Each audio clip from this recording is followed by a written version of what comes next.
My hope is that on this Mother's Day, you begin to hear the voice of God like the mothers that we all should have. Some of us had, some of us didn't have.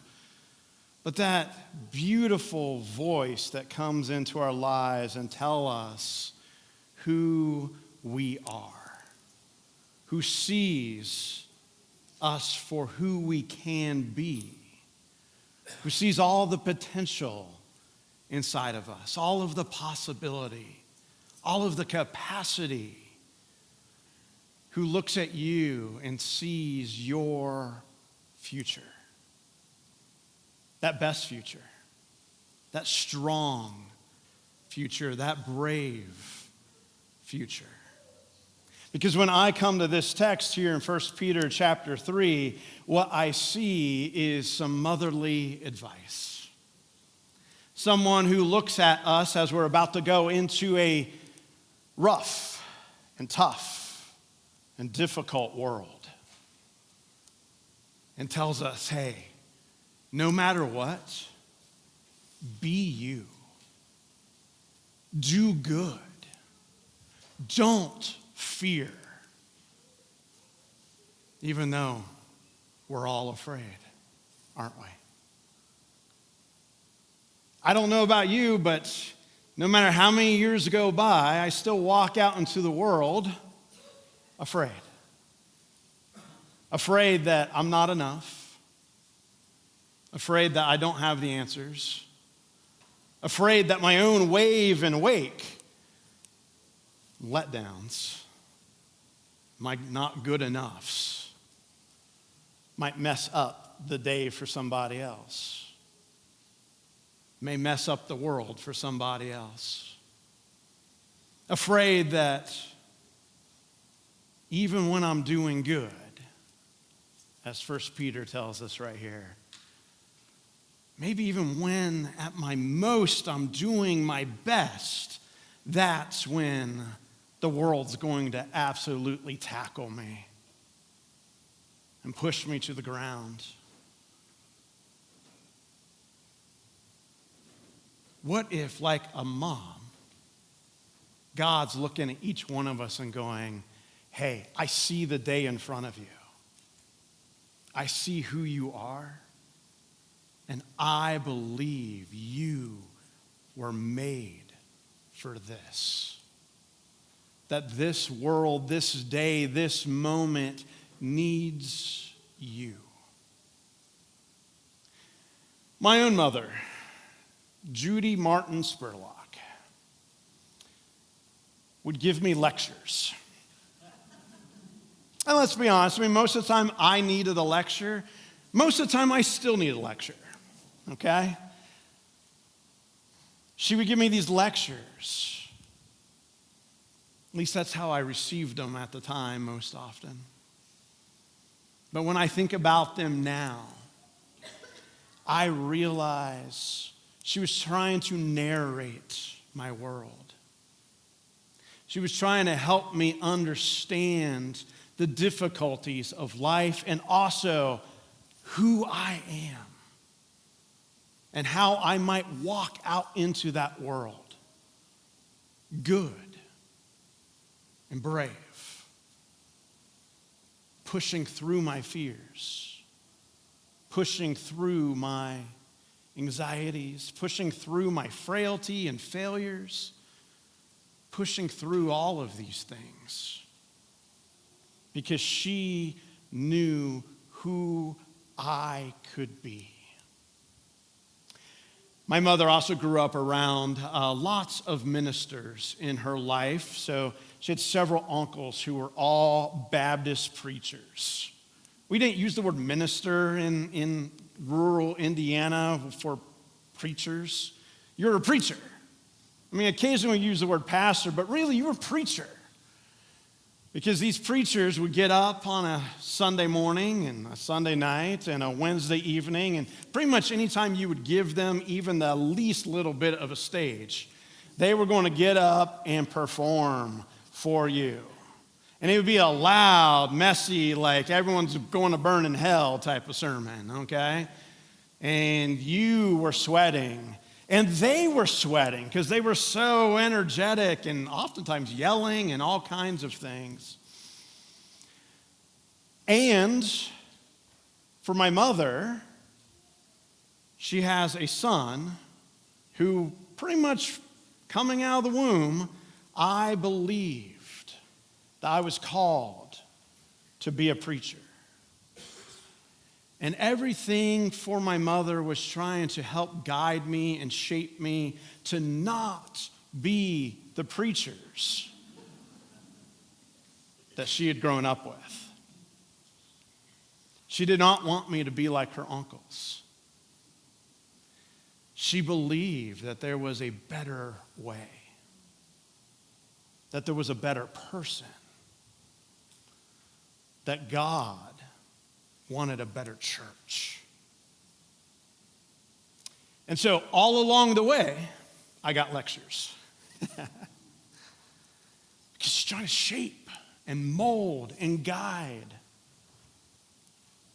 so that I could be the kind of person who would be called out of darkness and walk into God's glorious light, as 1 Peter tells us. That I would realize who I am, what I've been saved from and saved for, as 1 Peter tells us. That we will understand what our baptismal call and promise is. I love 1 Peter's language because it is filled with a million little pictures in every sentence. It's dripping with theology. It's dripping with symbolism. 1 Peter does not try to explain each one of these phrases to us. It just heaps them on top of one another, hoping that the overwhelm of theological language and symbolism might push through, might get through, not because you understand any particular phrase, but that because you understand you've been walloped by all of this theology and faith. It is so large and so big, it's like a giant snowball hitting you, and you go, oh, that's God. I might not understand each one of these little phrases. I might not get every piece of tradition that's being referenced here, but wow. And like my mother's lectures, oftentimes I miss the individual words. Sometimes my ears had already shifted into inattention in the midst of it. Sometimes I was just like, yeah. But the force of the snowball continued to get through, continued to push on my life, continues even now, 10 years after her death, to shape me, to mold me, to help me remember that I don't have to be afraid. That yes, the world is hard. The world is difficult. The world is so rough. And God made me and made you to walk out into it in who God has called us and made us to be.